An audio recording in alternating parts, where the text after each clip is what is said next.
with the official review for The Evil Dead. Now, I saw this movie last night. I got home like at 12, and I was gonna do the review, and I didn't because it was so disappointing. Now, I'm a huge Evil Dead fan. Everybody who knows me knows that I was looking so forward to this movie. Like, I was promoting the shit out of this movie. I wanted to go see it at midnight, and all the critics and everything are saying, "Oh well, it's the scariest movie in the last 15 years. It's scary, the most terrifying film you ever experienced." I went in there with high expectations, and I told myself this is gonna be like one of the best movies ever. So I'm sitting there. I get into the theater maybe like a few seconds after the little thing starts in the opening, and I'm I'm just mind baffled that the opening was pretty damn good, and then the story sets up, and it's about this girl named Mia who's a junkie and she's trying to go cold turkey. So they go to this cabin, the cabin that is iconic to all the Evil Dead movies, and we all know it because Bruce Campbell was like shit fested in this cabin.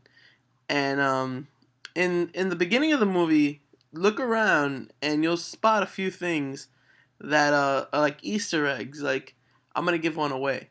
When Mia and her friends first get there, she's sitting on a yellow car. Now, if you go back and watch the original Evil Dead movies, you would know that that's Bruce Campbell's car. So that was pretty funny. Um, Other than that, the story was okay. So I'm gonna give the story a 7 out of 10. The graphics were okay. I'm gonna give that like a 9 out of 10. The scares, they weren't scary at all. I wasn't scared. I didn't feel any anxiety. I didn't feel threatened. I didn't want to scream or look around. I was dead set on the screen, twirling my fingers, eating my orange. And I was upset because I had so much expectation for this movie, and it failed me. It fucking failed me. So I give it a 0 for the scares. Um, oh God. Now this movie's gonna have 3 different ratings for people who are avid moviegoers. This movie, uh, you're gonna be surprised. Everything's not gonna come to you. I was sitting there going, "Oh, this is gonna happen. It happened. Oh, this is gonna happen. It happened."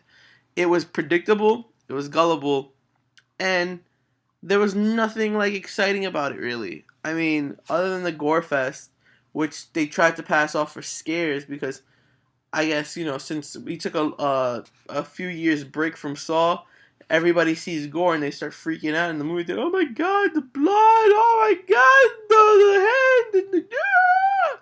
No, it's not scary. It's not scary at all. It's just bloody.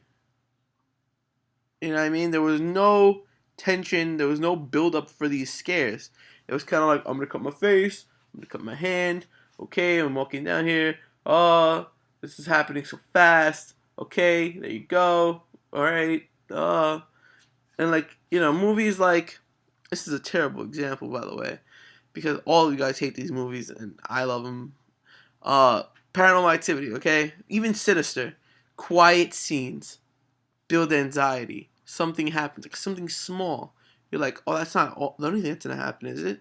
It does though, and you're just like kind of waiting, and then it happens again. You're like, okay, well, whatever. And then boom, something big happens, and you're scared, and it leaves you helpless because you're so involved with these characters. I didn't give a shit about these characters. There was no character development. There was no relation between me and these characters. I didn't want to feel bad for them or like be like run run run run. Maybe towards the end I like was like, yeah, do this, and it was more exciting to see some of the scenes. You know what I mean? Now, like I said, there's 3 ratings for an avid moviegoer. It gets a 6 out of 10 because you're gonna be, oh my God, this is such a good movie. For Evil Dead fans, they are on the fence. Now, some of them are saying this is great. Some of them are saying this sucked. I'm gonna be not in between, and I'm gonna be on that it was on the bad side. Now, like I said, the movie wasn't bad. It was just I had too much anticipation for it, and I was anxious and I was excited, and they failed me. So I'm gonna give it a 4 out of 10 for Evil Dead fans, and then my personal rating is a 4.5 out of 10. So there you go. There are the Evil Dead. There's all three of them ratings, and if you have to go see this, go see it. Like, if this is something you wanted to go see it because you have your own personal opinion about it.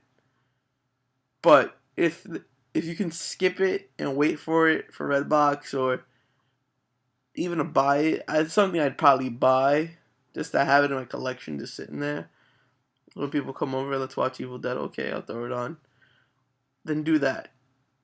But please go in there with the lowest expectation possible because you're just not. I've seen this movie twice. You're just not gonna go in there. You're just not gonna go in there and enjoy it. You know what I mean? If you go in there with this high expectation, I know some people will, and there's just simpletons, and they think everything that is overpumped is enjoyable, and it's not. It's just not how the world works anymore. So this is Simon from The Breaking Point, signing out with disappointment. I'm gonna have another review right after this. Please like, subscribe, and comment down below. And please share our YouTube videos with anyone you want. If you know somebody who wants to go see Evil Dead and they're on the fence and you're on the fence, and you just share this video and let them know. Hey, here's this guy's review. Alright, guys, we're Simon from The Breaking Point. Signing out. Laters. Fucking Evil Dead.